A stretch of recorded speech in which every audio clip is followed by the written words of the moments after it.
But to the young people out there, whether men or women, at the end of the day, you got to know who God is. That's the only love that never hurts you. That's the only love that never disappointed me. So when you come in this love with God, it's like, I can't even explain this love because He covers you. He protects you. He fights for you. When you cry, He hears them. He sees those tears. And many days I cry, past many days. I cried to myself. I locked myself up in the room because I didn't want my kids to see me crying because their mother's strong. I always wanted them to see the strong mother. But not knowing that many days I in my room crying, they still hear my cry. Wow. We thinking we hide it from them. But I could tell you young people today, perfect love that no one would never hurt you will be the love of God. That's the best love because once you find Him, He comforts His heart. He comfort the broken heart. He bring people in ways that love you that you have never felt before. So yes, you will go through the trials. You will go through the tribulation. You get hurt. Yes, you get hurt many times. I'm not going to say it's not going to happen. You will get hurt. They will leave you. They will marry someone else. But once God is in it, He take care of this heart. And that's why I'm here today. Because He take care of my heart. And because He take care of my heart, I can forgive. I can love unconditionally. Yeah. So God was able to deliver you. He was able to deliver me from that. Welcome to the Pregnant with Destiny but Stuck podcast. I'm your host, Shimon Clark. And in our segment today, I'm very, very excited. Very excited today because I have a friend, a really close friend of mine. And I'm going to let her introduce herself, but I'm excited for the discussion, the chat we're going to have in this segment and what God has destined this segment for. And so thank you so much for joining us in this segment. So Sophie, introduce yourself. Good night. My name is Sophia Sweeting. It's so much to tell, but I can leave it right there.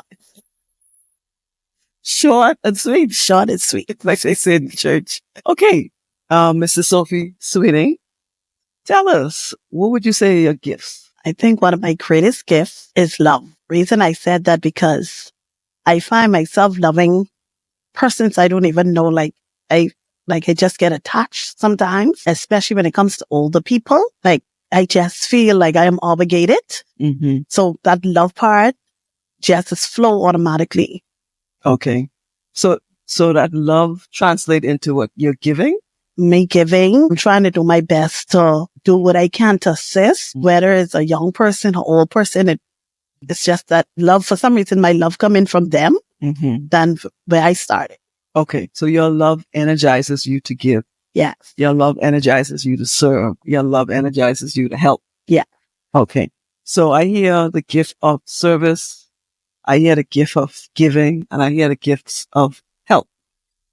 Is that correct? That's correct. Excellent. Excellent. So tell us, how are you using your gifts? They said I'm using my gift. For instance, I find myself serving a lot. It's like, I don't have a choice. I just automatically goes into it. Like, even in the church work, I just find myself just taking upon myself just doing. Like, I don't have to, but it's like, it automatically just come in effect. So is it a drive? Is it a passion? I think it's both. It's a little of both because I just have the love for people. And it's so amazing that it wasn't always like that.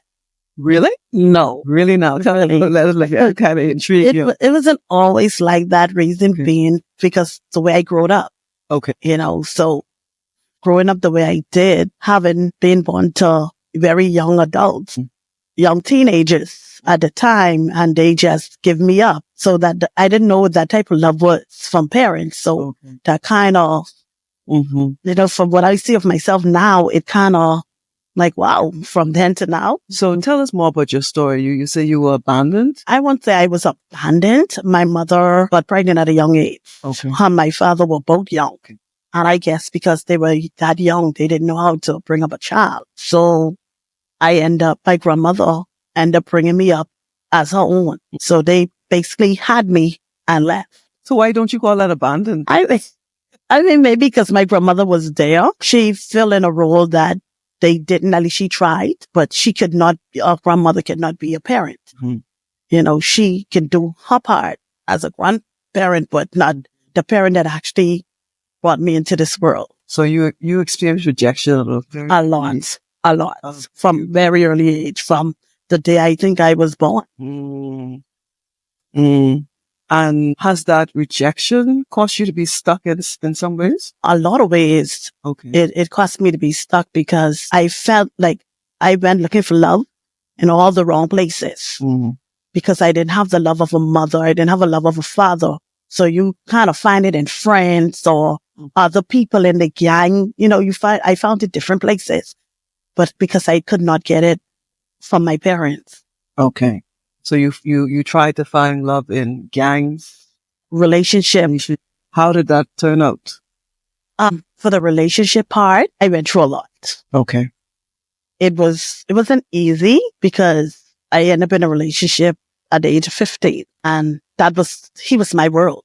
Okay. You know, so it's like this the love I'm looking for. Like, he played a part of that love that I wanted, you know, and then being into the gang, that showed a different type of love as well, you know, because people look at gang and say, oh, it's such a bad thing, because until you been there, you wouldn't understand. They kind of show you love, like what your family at home does it. They don't judge you, you know, they don't put you out there. They show you love. They show that family, you know, and that's what holds you, because they go out for you. Anything happen to you, they fight for you. They damn it, they hurt anybody for you. So that's a love that, boy, these ain't even my blood, but they love me more than my blood does. Okay. Wow. So how did you get out to that type of connection, the gangs? Well, first of all, I wasn't even initiated into gangs. It just happened that my cousin ended up dating the leader of the gang. Okay. And because my family is so big, we stuck together from children. Okay. So when you fight one, you have to fight all. So that's the way we grew up. So people just automatically thought, okay, she's in a gang. I never affiliated, but because who I dated and who my family was, they automatically assumed. So you automatically just play the role because people are already judging you for the role, you know. So coming out of it, I came out of it. I only came out of it because I ended up got saved. Our gang got saved. Okay. And it was like over 70 of us got saved. Wow. That one night. Power of salvation. So it's because of the grace of God is how most of us got out of that gang. Wow. Salvation. Yes, because some people was out there praying for us who didn't even know us. Wow. You know, and that's just the amazing part, because you have people praying, you don't even know who they are. But God put this pastor and her church on a 41-day fast for us. Oh, wow. And she didn't know any of us. Wow. And that led to salvation. And we got baptized that same night. I remember that like yesterday. We were at Goodman's Bay and we all got baptized in the dark after 12 in the night. Not scared, not afraid, but we all got baptized that same night. So heaven did rejoice. Wow. So you rejected as a young child and you looked for love. Yes, I did. In the gang. You looked for it in relationships. You look for it in friends. Explain more about a friend? You know, when you date a certain type of person, you know, that bring a lot of friends. That bring people who wants to be a part or maybe want your role. So, you know, they try be friend with you, but you are not the agenda. The agenda is that person who you're actually dating at the time. Okay. You know, so I learned that people I had close to me wasn't really there for me. They was on a different agenda. So the hurt came because, you know, you open up so much to people because you already being true. So you expect them to, you know, look at things different for you. But friends hurt me in that process as well. Okay. Because they were the person you were connected to. Right. Not knowing that I was the main person behind it. Okay. Because, you know, the thin looks can be deceiving because they see this person with everything, nice cars, the nice motorbikes, but didn't know the person behind the scene was the worst person really in charge. Oh, wow. Rejection. Wow. So have you gotten over rejection, dealing with rejection? I'm almost there. I won't say I am completed, but the process is, for right now is really good for me because it was hard. Thank God for God. And, his deliverance ensured me because you looked at it as, oh, I over it. But I thought sometimes that I was over it. But when certain things happen, you kind of say, why you get upset? Why you mad at me and you really are not delivered from, what you thought you was. But in the last year, and the thing about it, this happened so many years ago, but in the last year, I am now learning how to heal. Yeah, just learning how to heal. It took some years. The wounds of rejection. How did you heal though? I mean, how do you know that you heal? Because coming out of relationships, I'm always in long relationships, 13 years relationship. So the first relationship really broke me. And when I said it broke me because he married someone else. And, you think this person is your world. And then I end up to the next relationship, which was the next 12 years. Wow. But you being in the relationship so long, you're thinking, okay, I'm in a long relationship. I got this. You feel like I'm in this long relationship, so I good. But I was in it, but was not happy, and then children became involved in it. So you kind of stuck yourself there because the life that you didn't have, you wanted your kids to have. And that's something that I went wrong in the second relationship because when I got pregnant, I got pregnant on a one night stand, So it wasn't like, you and this person in this big relationship and, because I was hurting at the time from the previous relationship. And I said, okay, you're going to have to live with it because now you're pregnant, you're far gone. Didn't even realize I was pregnant until maybe up to 6 months because nothing changed. Everything was still normal. So it's like, okay, God, what's this? What are you doing to me? I then embarrassed. I'm dead ashamed because I just come with this long relationship and now you're pregnant for somebody else.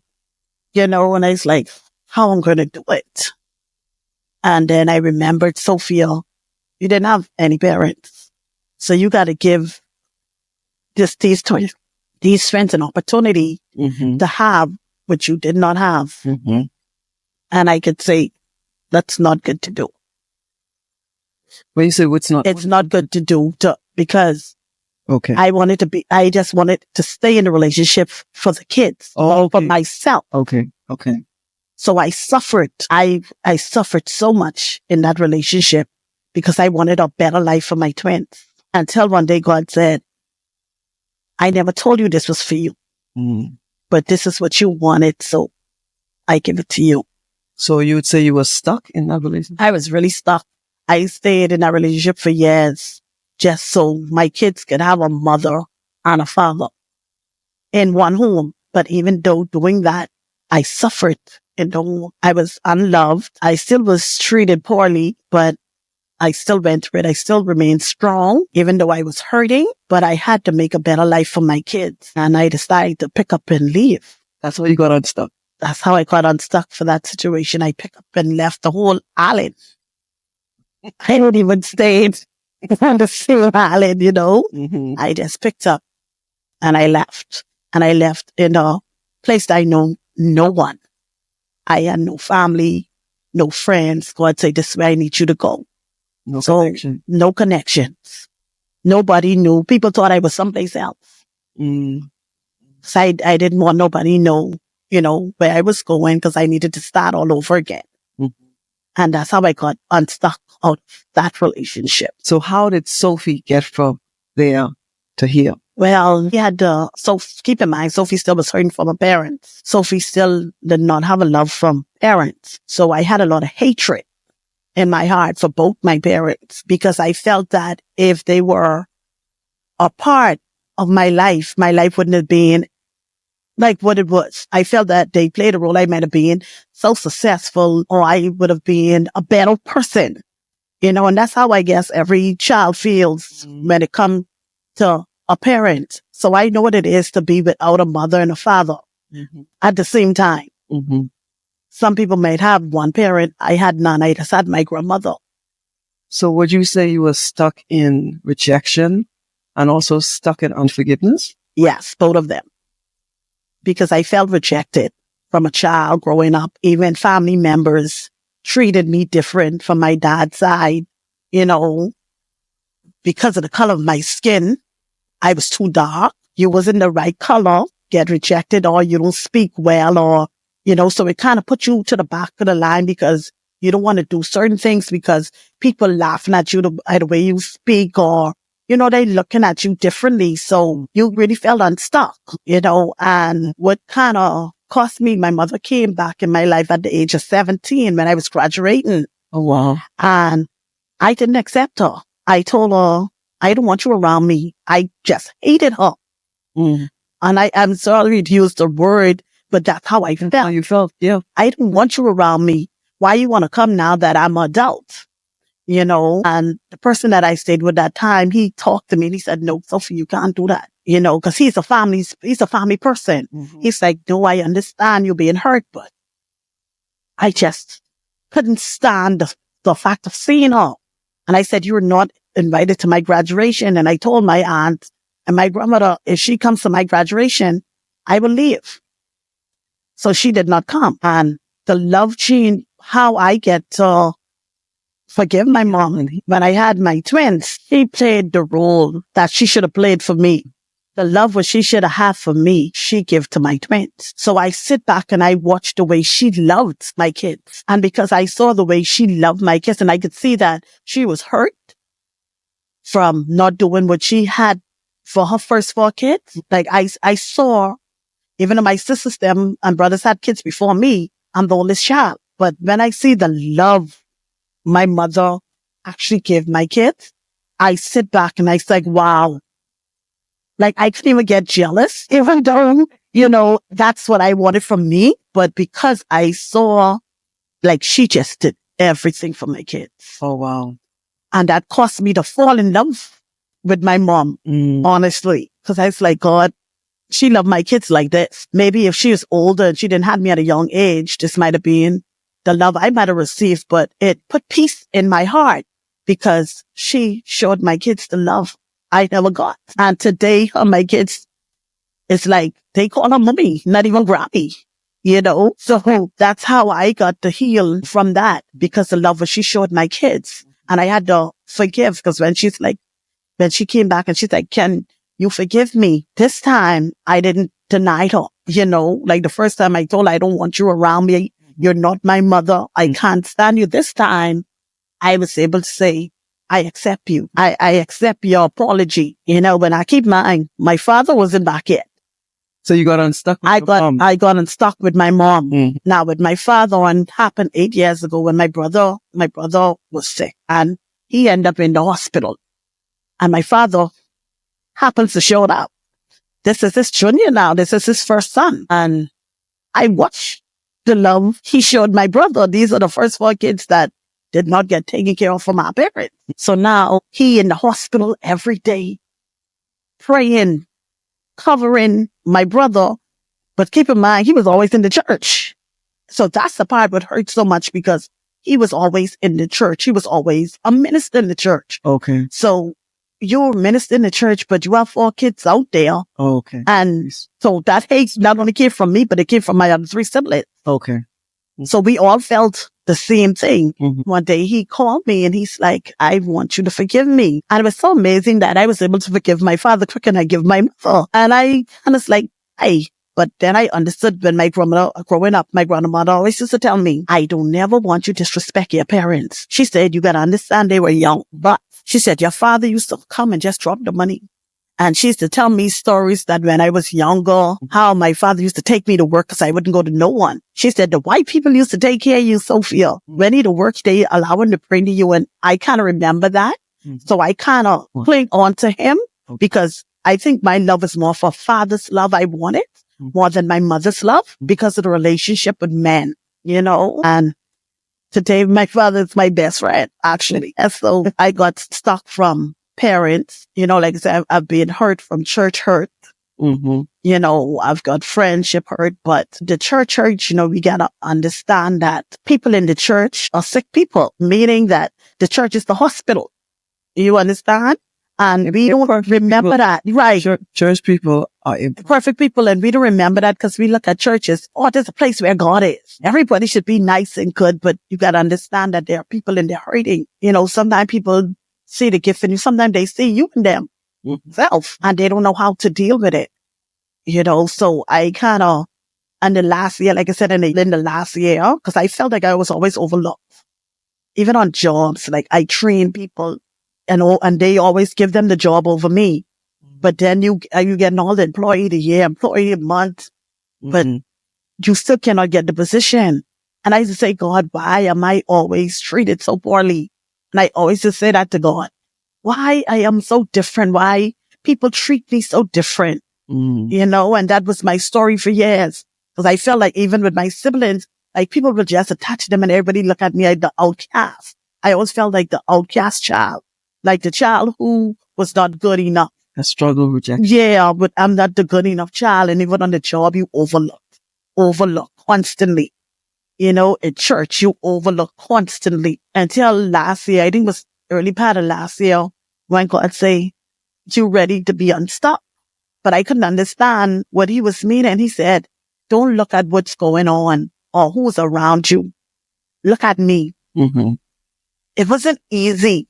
And I realized when I did that, I watched things came in play. Okay. Like even in the church, like all of a sudden I get a position. Like when I release and allow God to do what God wants to do. Even workplace, I said, God, I used to know government job, from the private sector. Why would you put me in a job like this? And not knowing that he had a plan. Yes. We don't see the plan. God always has a plan. Yeah, I did see the plan and I said, God, take me out of this. I don't want me here. But it was so amazing that within the 3 years, he was able to give me a permanent position. Excellent. So like because I released it to God, I said, okay, God, I'm tired of running. I'm tired of hurt. I am tired of, and like you say, when I said, I'm tired of hurt, I tired of pain. I can even with my exes, we have a better relationship now because I learned to even forgive them. Believe it or not, I was able to forgive them. But like with my kid's father was rough because I felt that I was treated more poorly with him and that you have to release. So you think forgiveness was a big part of you getting unstuck? Yes, because I did not know how. Actually, I would say I did not know. I didn't want to. I didn't want to forgive them. I said, God, they hurt me. And I felt that they needed to be hurt as well. Like when I hear bad things happen to them, I used to be like, that's good. You're paying for your sins, or what you did to me. But I am grateful that I was able to release them from me in order for me to grow because it's not easy. It really, really is not easy, but I thank God for the experience because I had the experience with the gang. I had the experience with relationships. I had the experience with church. I had the experience with job, but I'm now to a place that I believe that if it was not for God, where would I be? Because sometimes we go through things, but we still don't remember God in it. And we had to do a process. It's a process that you have to go through the hurt. You have to go through the pain because my story is really isn't for me. My story is for someone else who's going through what I am going through or being through. But now look at me today. I know how to love. I know how to love and I know whoever God has for me, I'll be able to love back because I conquered the challenges that I endure from a child to now. Man, how you conquered? You're able to love. I'm able to love now because of the experience that I went through. Okay. I am healed from the hurt, the disappointment, the unappreciated. I'm healed from it. So I'm able to love now. Whoever God has for me, I'm able to love without fighting or holding back because I don't want to release myself because I didn't know what I'd been through. I suffered in relationships, so I thank God for that journey because it wasn't an easy journey. Today, I could say that it was worth it because my story isn't for me. My story is for someone else. And, for me, like I always used to tell you, I say, Pastor, I don't like the front line. I don't like to be on mics and I don't even know how I'm even doing this tonight, but I always like behind the scene because I was like, every day you can't speak well. I'm not a public speaker, and most of the time I use my hand. I don't know what happened tonight. I didn't use it as much, but I always felt that I wasn't worthy to be in the front line. I wasn't worthy to sit on panels. I wasn't worthy that's how I felt because of a child rejection. To where I am now, I told God, even this year, I would not tell you no.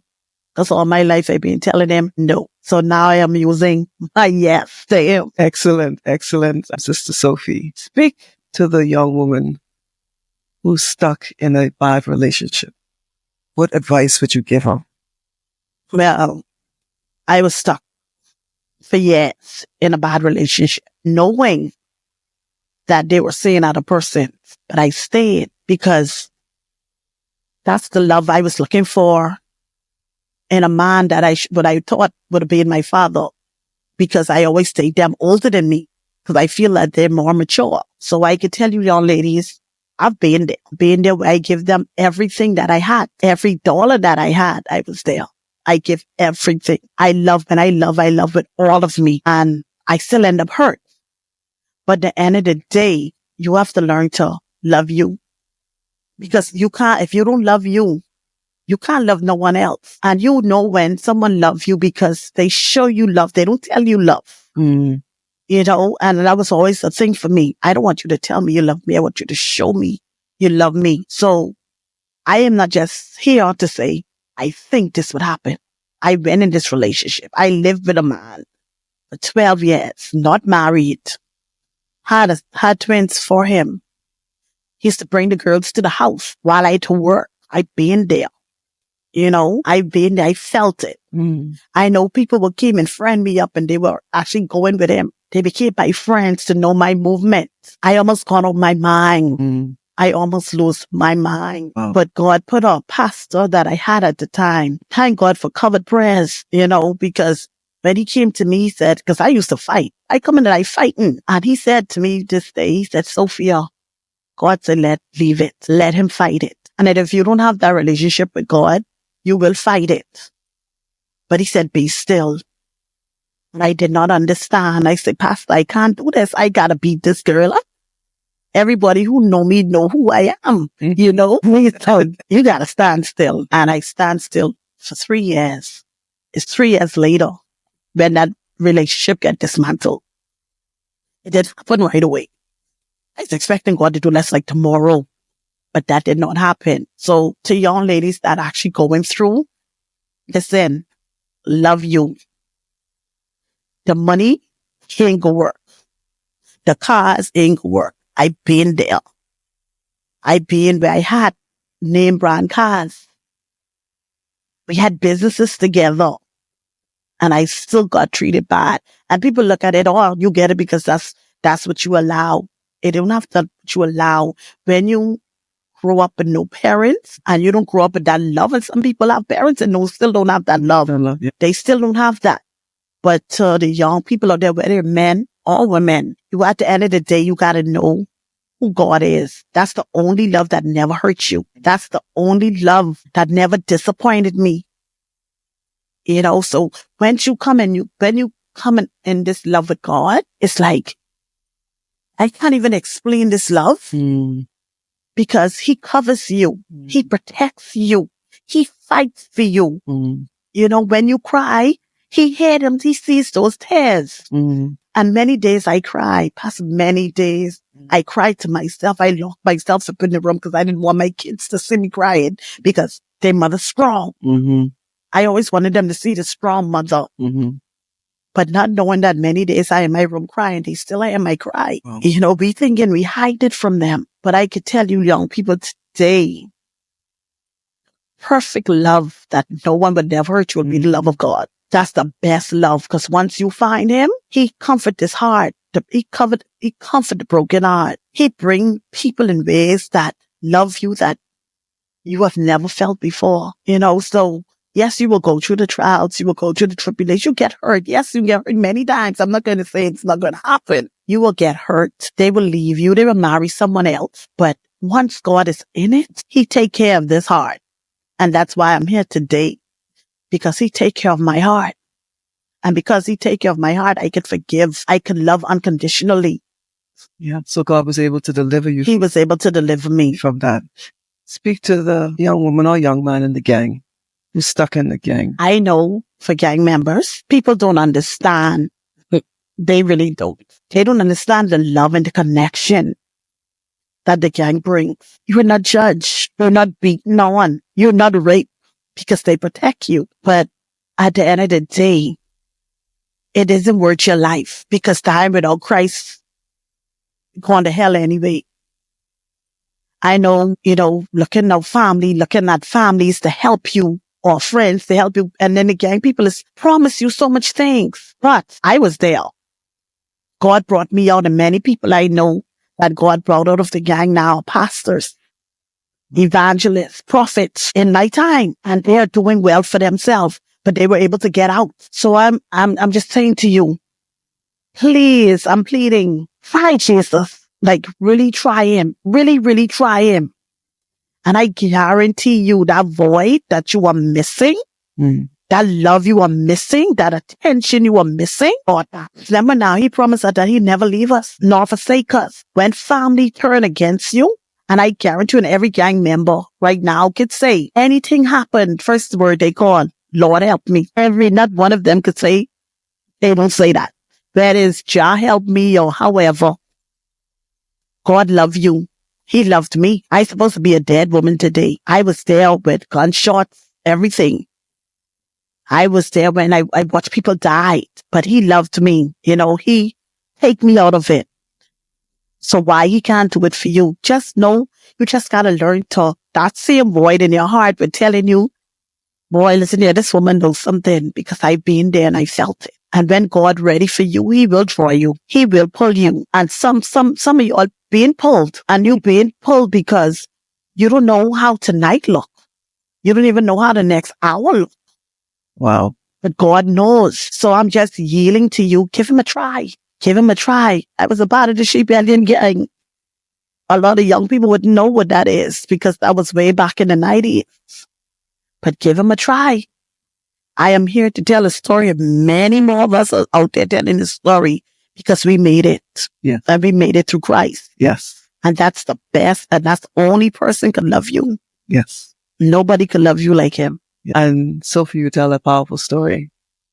You tell a story of being stuck in what we call emotional snipers, emotional wounds, rejection from rejection, Over and over again. abandonment, and then leading into unforgiveness. And you tell a story that you can heal from that. Just like in the Bible, in Exodus, when you look at the story of Moses. Yes. Moses struggled with rejection. Yes. And that rejection, you saw that in his anger. And You saw that in his anger. He did pattern. Yes. Anger. Never talk about it. And it eventually led to him striking the rock in Numbers 20. Those emotions, those snipers can keep us stuck. It can. And it can lead to detrimental outcomes. Yes. But you were able to overcome. Through Christ. Yes. Huh? And not just overcome, you were able to tell your story. The story I thought that I'll never tell. Of getting unstuck. Yes. So you are pregnant with a destiny, because God had destined you to tell your story. Yes. To use your story to say to some young woman, some young man, that you can get out of this. Yes, you can. That you can heal from this. Yes. That I was abandoned as a baby. I struggled with this, struggled with that, but I overcome. Yes, I did. So your story is powerful. So I'm so pleased that you were able to give birth to your story, because your story can help other women. Yes, it can. Also men. And men. Because we forget about the men, and they hurt us. They hurt as well. Yes, yes. They feel as well. Yes, yes. And you have a powerful story. And I like how you say today you serve and you love people. And it's a journey. The process of healing is a journey. You still have your triggers. Yes, I do. But you learn now how to control the triggers. Yes. Like the triggers don't control you. Yeah. You learn to control it. Mm-hmm. Yes. And that's key thing. You have to recognize what your triggers are. And like she said, learn how to control, how to manage. Because we all have triggers. Yes. The wounds that we have from childhood. Yeah. From the adult. We had parent wounds, mommy, daddy wounds. Mm-hmm. I did. Some people have uncle, aunt wounds. Some people have Grammy wounds. Some people have grandparents wounds, sibling wounds, wounds from your past. And those wounds can be triggered. And you have to know how triggers are. Yes, how to manage those triggers. But most importantly, to find the healer, Jehovah Rapha, the healer. Yes. So Jesus, when he comes to set the captive free, those who are oppressed. Yes. And Sophie is a living example of God being able to set you free, God being able to heal you. Yes. Did it for me and do it for you. I'm no special than you are. Amen. Amen. So Sophie, I'm so proud of you. As you Yes. I am proud of you. Thank you. I'm proud of you stepping out and telling your story. Because, and I pointed that out to you, you're able to talk to the young woman or the young man stuck in bad relationships that are not good for them. You're able to talk to the young man or the young woman in a gang. I can't talk to them. I've never been in a gang. But God has shaped you. You can talk to them. You have that experience. Yes, ma'am. And you overcome. And so I am happy that you're able to see how God can use you in his kingdom. Yes, ma'am. Just through your experience, just through your story. Yes. So thank you for giving birth to your story. Yes, ma'am. I am so proud. Thank you. So any final words? Just be encouraged and know that in spite of what you're going through, the sun is going to shine. You might lose a job. You might lose a sibling. You might lose a husband or wife. But it don't stay dark long. No. The sun will come out. God will come. He will show up. Yes. But he don't show up in your time. He shows up in his time, and his time is always the right time. Yes. Yes. God is faithful. He is. God is faithful. And like Sophie says, things happen. You lose a job. God's still faithful. You lose a home. God is still faithful. Yes, he is. You lose a loved one. God is still faithful. You just have to trust him. God, I always say, before it happened, God knew it was going to happen. Yes, he knew. He's faithful. He is sovereign. He is God. And I thank Sophie for sharing her, giving birth to her story, giving birth to her experiences and the people that she's going to impact, who she's going to help on their journey to healing, on their journey to get unstuck, on their journey to giving birth as well. Yes. So thank you so much, Sophie. This is the Pregnant with Destiny but Stuck podcast. And from time to time, we have great, powerful women and men of God who are able to share with you their experiences, share with you their stories, share with you their advice to help you to get unstuck, to help you to give birth, to help you identify your giftedness, to help you to level up in God's kingdom. So thank you so much. Well, please continue to support this podcast by with Apple and Spotify, all the other major podcasting channels by listening and downloading episodes. The video podcast is also on YouTube. So please share the episodes, like, make comments, and also subscribe. That's how you support us. That's how you help this podcast reach other young people, other persons who this podcast can help, who can help other people get unstuck, help other people level up, help other people give birth. And we thank you so much for your support.